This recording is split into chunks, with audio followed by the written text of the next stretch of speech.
Hello everybody. हिजो चाहिँ हामीले चाहिँ गेममा चाहिँ यो सेटअप गरेको थियौँ न्युज पोर्टल।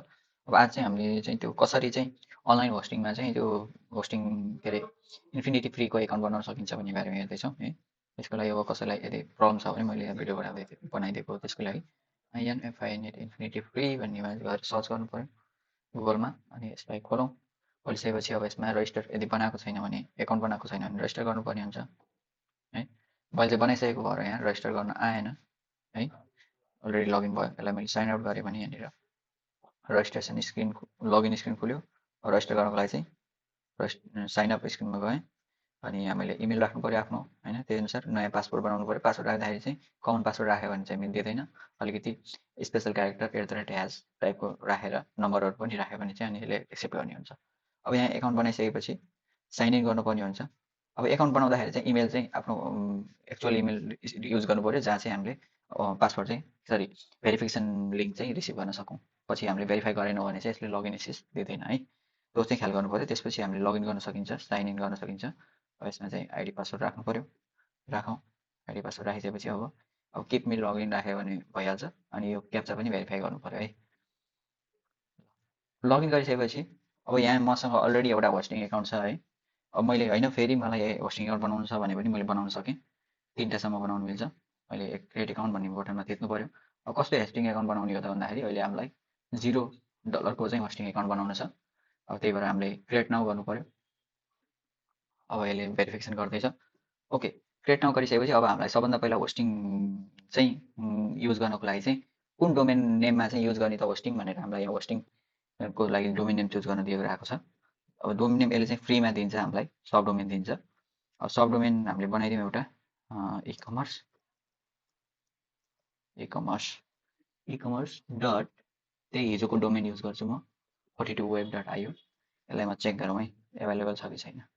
ल एभाइलेबल रहेछ भनेपछि अब यही डिफल्टै छोडेर मैले के गर्छु त भन्दाखेरि आई एप्रुभ गरेर क्रिएट एकाउन्ट भनेर बनाउनु पऱ्यो है। यति गरौँ। यसले थोरै सेटअप टाइम लिन्छ है। अब यसलाई थोरै वेट गरौँ।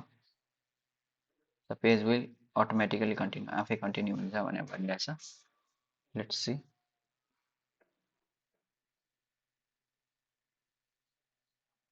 इकमर्स डट आयो चेक गरौँ त यो सिस्टममा मिसिङ मिल्दैन। गो टु यसमा जानु पऱ्यो। गो टु यो डोमेन इज रेडी भनेर भनिरहेछ है। सायद यो डोमेन रेडी छ, इन्फिनिटी फ्री भनेर आइसक्यो है। अनि हाम्रो होस्टिङ एकाउन्ट पनि बन्यो है फाइनली। अब होस्टिङ एकाउन्ट बनिसक्यो होइन। त्यसपछि हामीले के गर्न मिल्छ त भन्दाखेरि यसबाट कन्ट्रोल प्यानलमा जान मिल्ने हुन्छ होइन। हाम्रो कन्ट्रोल प्यानलमा जहाँबाट हामीले चाहिँ वर्डप्रेस इन्स्टल गर्नु छ अथवा अरू कुनै स्ट्याटिक साइट होस्ट गर्न छ भने त्यहाँबाट होस्ट गर्न मिल्यो होइन। कन्ट्रोल प्यानलमा जाउँ। कन्ट्रोल प्यानलमा जानुभन्दा अगाडि चाहिँ यसले इम्पोर्टेन्ट नोटिस भनेर एप्रुभ गर्न लाउँछ होइन। पर्मिसनहरू मागिरहेछ। प्यानल अब लोड हुँदैछ हाम्रो। यो हाम्रो चाहिँ कन्ट्रोल प्यानल भन्छ है यसलाई। अब यसमा चाहिँ हाम्रो स्ट्याटसहरू देखाउँछ कति कति के रिसोर्सेसहरू हामीले युटिलाइज गरिरहेको छौँ भन्ने कुरा देखाइरहेको छ होइन। अब सब डोमेन चाहिँ हामीलाई मल्टिपल बनाउन दिएको छ भनेर भनिरहेछ। माइस्कुएल डाटाबेस चाहिँ अनलिमिटेड लेखिरहेछ तर पनि सायद कतिवटा दिएको हुन्छ। ल अब यति भइसकेपछि हामी के गरौँ त भन्दाखेरि हामीलाई चाहिने भनेको अहिले के हो त भन्दाखेरि सफ्टोकुलस एप इन्स्टलर भन्नेबाट चाहिँ हामीले अटोमेटिकल्ली वर्डप्रेसलाई सेटअप गर्न मिल्छ, इन्स्टल गर्न मिल्छ। त्यसको लागि चाहिँ यहाँनिर सर्च फङ्सनमा चाहिँ SOFT सफ्टाकुलस एप इन्स्टलर भन्ने यो युज गर्नुपर्ने हुन्छ। यसलाई युज गरौँ। यो खुल्दैछ, खोलिरहेको छ है। त्यसपछि हामीले के गर्न सक्यो त हामीलाई चाहिएको स्क्रिप्ट भनेको त वर्डप्रेस हो। यसलाई इन्स्टल गर्नतिर लाग्न सकिन्छ है। इन्स्टल गर्ने सेक्सनमा गयौँ। त्यसपछि अब कुन डोमेनमा इन्स्टल गर्ने भनेर हामीले डोमेन चुज गर्नुपर्ने हुन्छ। त्यस्तै गरी कुन प्रोटोकलमा। अब अहिले हामीसँग HTTPS SSL छैन, त्यही भएर HTTPमै गर्नुपर्ने हुन्छ। त्यस्तै गरी भर्जनको बारेमा सोधिरहेको छ। अब यहाँ मैले टाइटलमा चाहिँ अहिले चाहिँ इ कमर्स भनेर राखेँ।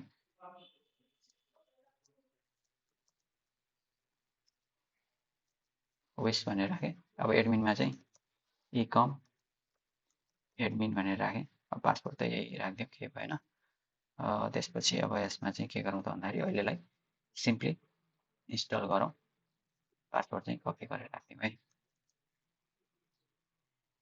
ल इन्स्टल भन्ने सेक्सन अब हामीले थिच्यौँ। अब इन्स्टल हुँदैछ, डाटाहरू पुल गर्दैछ। ल इन्स्टल भइसक्यो। इन्स्टल भइसकेपछि अब हामी चाहिँ एडमिनिस्ट्रेटिभ युआरएलमा जान सकिन्छ होइन। अब यसले चाहिँ यहाँबाट जाँदाखेरि चाहिँ अटोमेटिकली लगइन पनि गरिदिन सक्छ। चेक गरौँ। पास दिएको छ, पास दिएको छ भनेपछि सायद लगइन हुनुपर्ने हो। तर लगइन हुन सकेन किन भन्दाखेरि यसलाई चाहिँ डिएनएस प्रोपागेट फुल्ली नभएको भएर चाहिँ यो साइटलाई वेबसाइटलाई चाहिँ हामीले एसेस गर्न अहिले सकेनौँ है। अब यसलाई चाहिँ के गर्नुपर्छ, हामीले वेट गरेर सर्टेन टाइमपछि 72 आवर्स कटेपछि चाहिँ हामीले यसलाई एसेस गर्नुपर्ने हुन्छ। Let's see after 72 hours. Okay, it's now nearly 72 hours. अब हामीले चाहिँ यसलाई चेक गर्छौँ है। लास्ट टाइम चाहिँ एसेस गर्न सकिरहेको थिएन, यसमा इन्स्टल भएको वर्डप्रेसलाई चाहिँ एसेस गर्न हामीले सकिरहेको थिएनौँ। अनि यहाँ के 72 आवर्स चाहिँ अब नियरली अब हुन लागिसक्यो। अब एकचोटि चेक गरौँ यो चाहिँ हामीले एसेस गर्न सक्छौँ कि सक्दैनौँ। डिएनएस प्रोपागेट भएको छ भने हामीले एसेस गर्न सकिन्छ। यसलाई म ओपन गरेँ होइन।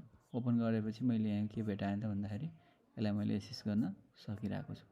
अब यसमा लगइन गर्न छ भने मैले सिम्पली के गर्न सकेँ त भन्दाखेरि यसको कन्ट्रोल प्यानलमा जानुपर्ने हुन्छ। कन्ट्रोल प्यानल खुल्दैछ। त्यसपछि सफ्टवेयर प्लस एप इन्स्टलर,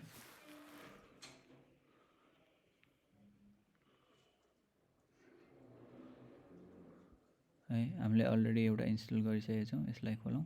यसरी लगइन एज एडमिन भन्ने यहाँ सेक्सन छ हाम्रो। यसबाट हामीले यसरी डाइरेक्टली यहाँबाट लगइन पनि गरिदिन सकिन्छ है। ल पासवर्ड मैले थाहा छैन भने पनि त्यसरी लगइन गर्न पनि सकियो। ल हाम्रो एडमिन प्यानल खुल्यो। अनि यसबाट चाहिँ अब हामीले के गर्नुपर्ने हो, एपियरेन्समा नयाँ थिम हाल्नुपर्ने हो कि होइन, त्यो कामहरू गर्न मिल्यो। ल द्याट्स इट।